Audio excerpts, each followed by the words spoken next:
Hi there, it's Nigel Bottrell here with video number 9 in our series of 20 videos full of tips and techniques to help your business grow this year. And this one I'm going to confront a slightly difficult topic. I want to talk to you about how your business right now today is being sabotaged. Now I know what you're thinking. You're thinking, nice, there's no sabotage going on in my business. Heavens no!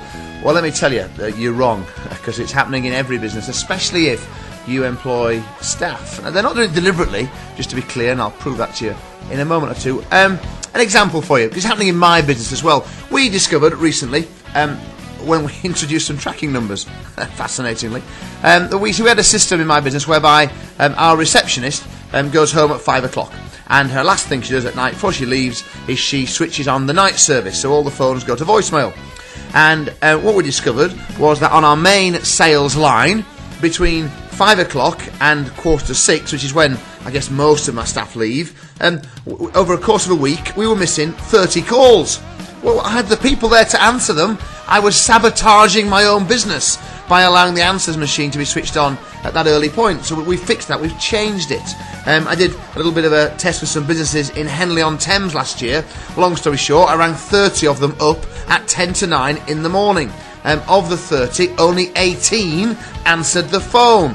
Of the 12 that didn't answer the phone, only 3 had voicemail. What it meant was, almost 2/3 of the businesses were missing out on calls from potential customers. Their business was being sabotaged.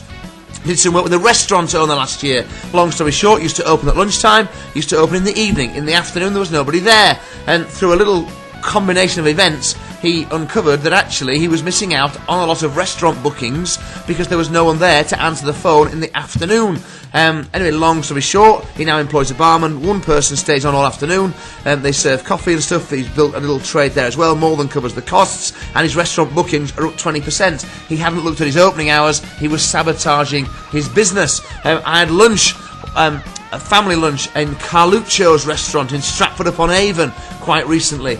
Big lunch, lots of us there in the family, and I noticed that the staff were handing out with every bill a little blue postcard, beautiful postcard, being conceived by someone in their head office in London, no doubt.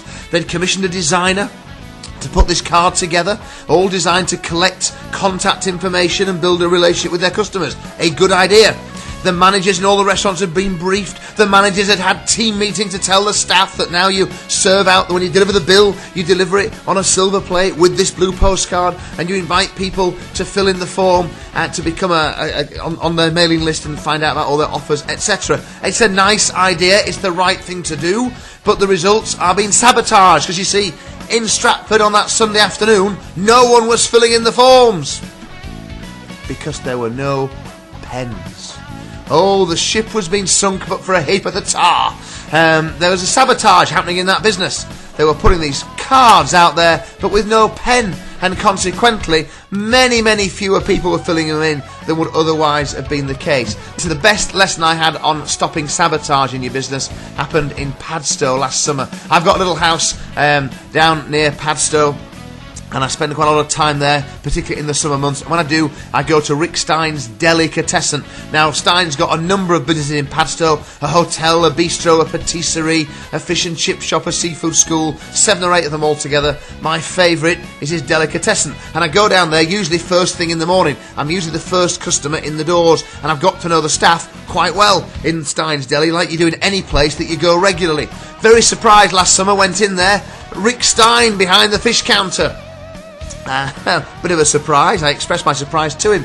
Long story short, Stein sold me some scallops that I wouldn't otherwise have bought. He gave me my own little private cookery lesson, persuaded me to buy some scallops for the first time from his restaurant. Sold me some sesame seed oil and some soy sauce to go with it as well.